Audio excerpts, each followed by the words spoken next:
पे हम बात कर रहे हैं वो है सलामी स्लाइस मेथड। सलामी स्लाइस मेथड ये क्या होता है, इसके बारे में हम डिस्कस करेंगे। सबसे पहले हम ये देखते हैं कि इसकी विशेषता क्या है। इसकी क्या विशेषता है? इसकी विशेषता ये है कि जो बड़ा-बड़ा काम होता है, जो बहुत कठिन काम होता है, जो बहुत इम्पोर्टेंट काम होता है, जब हम उनको करने के लिए जाते हैं तो उनको देखते ही हमारे अंदर एक फ़ियर हो जाता है, हमारे अंदर एक डर होता है कि ये काम हमसे नहीं होगा, है ना? तो क्या हम उस काम को छोड़ दें? नहीं, हम छोड़ते भी नहीं हैं। उस काम को हम टालते रहते हैं, उस काम में हम डिले करते हैं, उस काम में हम लेट करते हैं।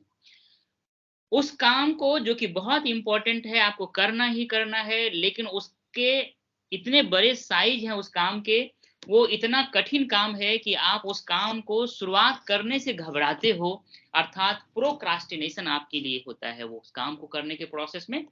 तो कहता है कि ऐसा काम जो कि बहुत बड़ा हो, बहुत कठिन हो, बहुत इम्पोर्टेंट हो, उसको अगर आप बहुत ही आसानी से करना चाहते हैं, तो उसके लिए आपको इस सलामी स्लाइस मेथड को समझना होगा कि ये सलामी स्लाइस मेथड क्या है, ठीक है?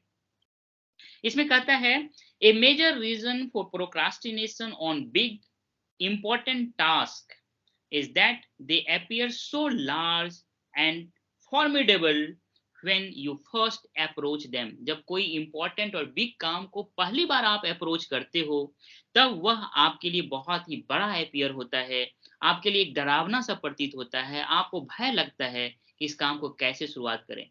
ये जो भय होता है, इसी कारण से उस काम पे हम इनिशिएट नहीं कर पाते हैं तुरंत और उसको टालते रहते हैं। पहला पैराग्राफ में ये कहा है, कहता है one technique that you can use to cut a big task down to size in the salami slice method for getting work done। सलामी स्लाइस मेथड क्या है, इसको समझने के लिए अगर आप एक चीज को देखें, देखिए ये कहता है कि जो आपका टास्क है उसको छोटे छोटे टुकड़ों में तोड़ दीजिए। क्या मतलब तोड़ने का? इसको देखिएगा, एक स्क्रीन शेयर करता हूँ, एक पिक्चर आपको दिखाता हूँ, उससे आपको ये पता चलेगा कि ये क्या है। ये पिक्चर दिख रहा है आप लोगों को? हाँ, सलामी क्या होता है कि पुराने ज़माने में जो सेंट्रल यूरोप का पार्ट है और वेस्टर्न ईस्टर्न यूरोप का पार्ट है, वहाँ पे जो मांस होता था, उनको प्रिज़र्व करने के लिए नमक मिला दिया जाता था उसमें और उसको एक बहुत बड़ा नमक मिलाने के बाद एक बहुत बड़ा शेप दे करके उसको प्रिजर्व करके रख दिया जाता था और इसको लगभग 45-50 रोज तक एक साथ रखा जा सकता था, खराब नहीं होता था। इसमें साल्ट मिला देने के कारण फर्मेंटेशन होता था, इसके कारण जो है इसमें साल्ट हो जाता था, जिसके कारण ये प्रिजर्व रहता था। और इसमें से छोटे-छोटे टुकड़े काट-काट करके जो है, देख रहे हैं ये 2-2 टुकड़ा आपको दिख रहा है, टुकड़ा काटा और इसको फिर खाना शुरू किया। एक साथ सारे इस जो रोल है इसको नहीं खाता खाता था और ना खा सकता था, लेकिन इसको छोटे-छोटे टुकड़ों में काट करके खाया जा सकता था। यहीं से ये टर्म लिया है सलामी स्लाइस मेथड। मतलब एक बहुत बड़ा कोई रोल है, बहुत बड़ा पीस है, उसको छोटा-छोटा टुकड़ा में काट दीजिए और एक-एक करके, एक समय में एक-एक करके जब आप खाते हैं, इसी को बोलते हैं सलामी स्लाइस मेथड। ये बात क्लियर हो गया? ठीक है? हाँ, तो ये मेथड समझ में आ गया, सलामी स्लाइस मेथड एक पिक्चर से दिखा है, एक बहुत बड़ा रोल है, उस रोल को प्रिज़र्व करने के लिए मांस का था वो उसको प्रिज़र्व करता था, नमक डाल करके, साल्ट दे करके, इसका पीस काट-काट करके एक-एक करके खाता था। इस ये मेथोडोलॉजी यूज़ किया जाता था उस समय में, वहीं से ये टर्म लिया गया है। तो ये कहता है कि सलामी स्लाइस मेथड जो है, इसको जब आप यूज़ करते हैं, तब आप बड़े-बड़े इम्पोर्टेंट जो टास्क है, उनको भी आप एक समय में छोटे-छोटे टुकड़ों में बाँट करके काम करना शुरू कर देते हैं, तो वो काम आपका आसान हो जाता है। कहता है विथ दिस मेथड यू ले out the task in detail. ये लाइन को बहुत अच्छी तरह समझिएगा, ले आउट का क्या मतलब होता है?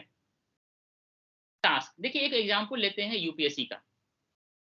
या आप लोग जिस कोर्स को कर रहे होते हैं, उस कोर्स का जो सिलेबस होता है, यूपीएससी का जो सिलेबस होता है, जो कोर्स आप कर रहे होते हैं, उनका जो अभी तक प्रीवियस ईयर क्वेश्चन होता है या यूपीएससी का या किसी भी कॉम्पिटिटिव एग्जाम का जो क्वेश्चन पेपर होता है, अर्थात सिलेबस और प्रीवियस ईयर क्वेश्चन पेपर वो आपको एक ऊपर ऊपर रूपरेखा देता है कि आप क्या करने जा रहे हो, है ना?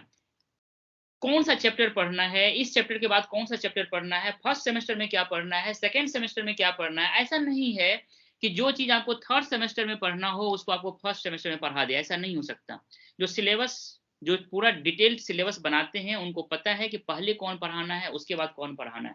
इसका मतलब ये है कि जो सिलेबस है आपका एक पूरा लेआउट तैयार करता है, वो बताता है कि जो आपका काम है वो डिटेल में क्या क्या काम है, 3 साल में जो ग्रेजुएशन करेंगे उसमें डिटेल में क्या क्या आपको पढ़ना है, ये पूरा तैयार कर देता है। मतलब एक लेआउट जो है टास्क का डिटेल में बता देता है।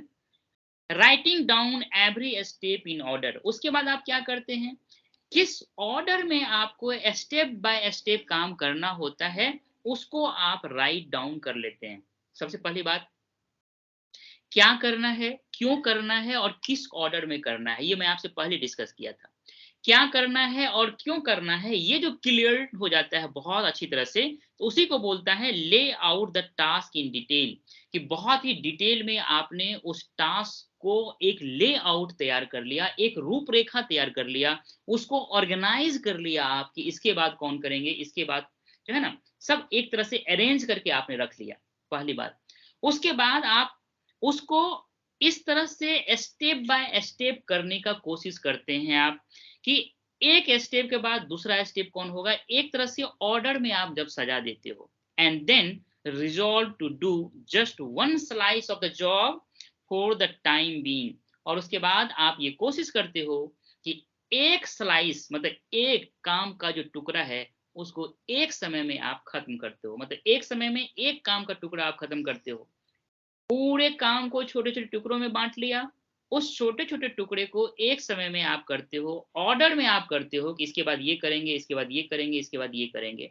इसको बोलते हैं सलामी स्लाइस मेथड। ये ज़रूर करना चाहिए, ये बहुत लोग नहीं कर पाते हैं। इसको करना हो तो सबसे पहले आपको ये पता होना चाहिए बहुत अच्छी तरह से कि आपका काम क्या है ना? सिलेबस इसमें आपको पूरा क्लियरिटी देता है कि आपका क्या करना है। प्रीवियस ईयर क्वेश्चन पेपर जब आप बनाते हो, उसको पढ़ते हो, तो वो और आपको डेप्थ में बताता है कि ये क्या करना है और कैसे करना है। ये जब आपको बहुत क्लियर हो जाता है, तभी आप अपने जो कैपेसिटी है, जो आपका कैपेबिलिटी है, उसके अनुसार उस काम को छोटे-छोटे टुकड़ों में बाँट करके, एक छोटे टुकड़े को एक बार में आप करते हो। इस तरह से धीरे-धीरे करते-करते उस काम को खत्म करते हो। यही कहता है like eating a roll of salami one slice at a time. वो सलामी क्या था, एक बड़ा सा रोल था, उस रोल का छोटा छोटा टुकड़ा कर दिया था, स्लाइस कर दिया था, और उस स्लाइस को एक बार में आप एक एक टुकड़े को खा रहे थे। और like eating an elephant one bite at a time, या एक बहुत बड़ा हाथी को खाना हो तो उसको पूरे हाथी को एक बार नहीं खाया जा सकता, छोटे छोटे टुकड़े को एक बाइट में, एक ही टुकड़े को, छोटे टुकड़े को खाया जा सकता है, ये बात कहा जाता है।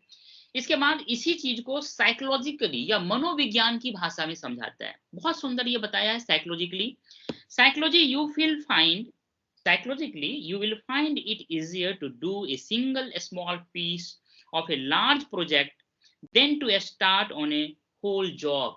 कहता है मनोवैज्ञानिक रूप से साइकोलॉजिकली आपके लिए भी ये बहुत आसान होता है कि एक जो प्रोजेक्ट पे आप करते हैं काम, उसको पूरा कंप्लीट एक ही बार अगर आप करें तो आपको बहुत ज्यादा परेशानी होगी। अगर उस प्रोजेक्ट को आप छोटे छोटे टुकड़ों में बांट लें, ऑर्डर में सजा लें, एक के बाद एक क्या करेंगे ये आपका क्लियर हो, उस तरह से जब आप करते हैं किसी प्रोजेक्ट पे काम, तो वो आपके लिए काम करना बहुत ही आसान हो जाता है साइकोलॉजिकली। उसके बाद क्या कहता है, often once you have started and completed a single part of the job. ये बहुत ही इंपॉर्टेंट है, बहुत ही इंपॉर्टेंट लाइन, इसको ध्यान रखिएगा।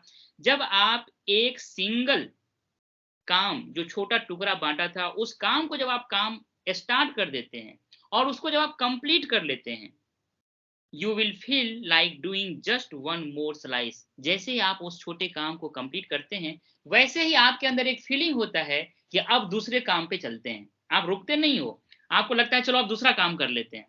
बहुत सुंदर एग्जाम्पल है, आप इस तरह से करके देखिएगा। हम अपने जीवन में इसको करके देखते हैं, बड़ा सा काम होता है उसको 3-4 टुकड़ों में बांट देते हैं, एक काम खत्म होता है तो लगता है चलो उसको उठा लेते हैं, वो काम भी कर लेते हैं।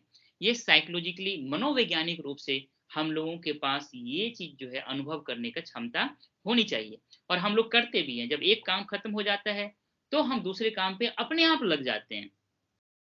Soon you will find yourself working through the job one part at a time, and before you know it, the job will be completed.